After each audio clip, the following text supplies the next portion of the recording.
All right, so have you ever just like stopped and pictured what it would be like to see Earth from space? Like from way up there?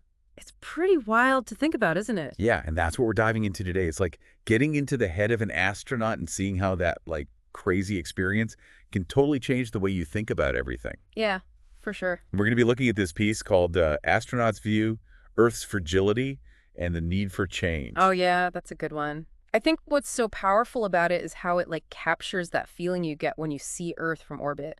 Like astronauts always talk about something called the overview effect. Right. And it's not just about like, oh wow, the view is amazing. It's this whole shift in how you see things. That makes sense.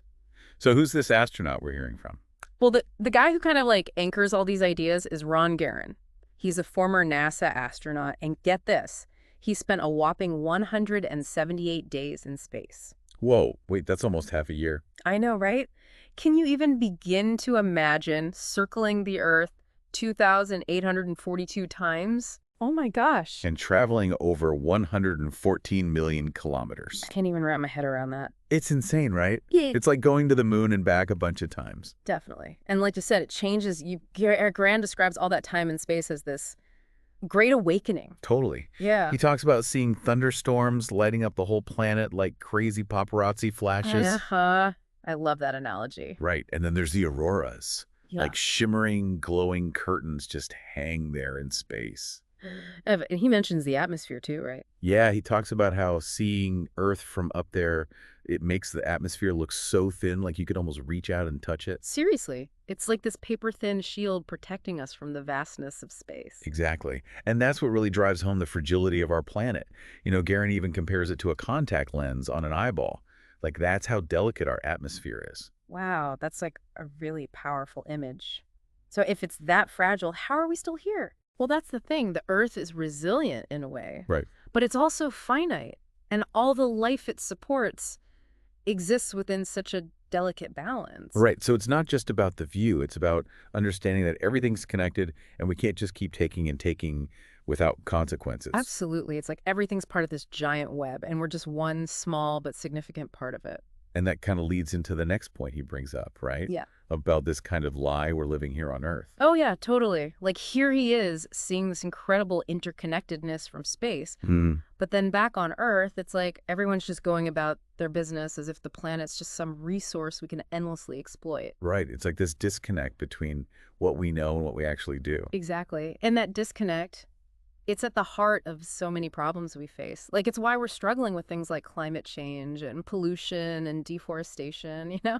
It's like we know these things are happening and that they're bad, but it's like there's this disconnect between our heads and our actions. Yeah, totally. And Gurn's not saying we're all like bad people or anything. It's more like we're stuck in a system that doesn't really value the planet. A system that makes it hard to make choices that are good for the Earth, you know? Right, like think about it. How many times do you pick the cheaper option even if you know it's not that great for the environment? Like Yeah. fast fashion or single-use plastics. Oh, yeah, all the time. Exactly. It's convenient, it's affordable, but it comes at a cost to the planet. So what's the solution then? Mhm. I mean, we can't all just go to space and have this like epiphany. Well, Guerin's idea is that we need a fundamental shift in our priorities. Like right now, it's all about economy first, then society, then somewhere down the line, maybe the planet. So it's like the planet's an afterthought almost. Yeah, kind of. And he says we need to flip that on its head. Hmm. Quick, the planet first, then society, and then the economy. Huh. So like if the planet's healthy, everything else can thrive. Exactly. It's like recognizing that we need a healthy planet to have a functioning society and a thriving economy. Okay, that makes sense. But how do we actually make that change? Like practically speaking. It's about making choices that reflect those priorities, like supporting sustainable businesses or reducing our consumption or advocating for policies that protect the environment. You know, all those things. So it's not just about big sweeping changes. It's about the little things we do every day. Yeah, totally. Like it's about being mindful of where our food comes from, how much energy we use, how we dispose of our waste, all those things. It sounds simple, but I imagine it's pretty hard to change our habits like that. Oh, for sure. But even small changes can make a difference. And the more people who make those changes, the bigger the impact will be. This deep dive has been so eye-opening. It really makes you think about our place in the universe. It does, right? It's like suddenly we're not just these isolated individuals. We're all connected to this incredible living planet. And it's up to us to protect it. Absolutely.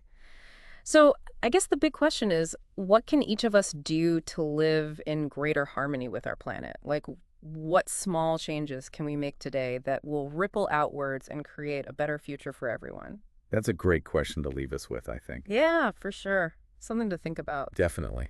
Thanks for joining me for this deep dive. My pleasure. I always enjoy these conversations. Me too. All right, until next time. See you then.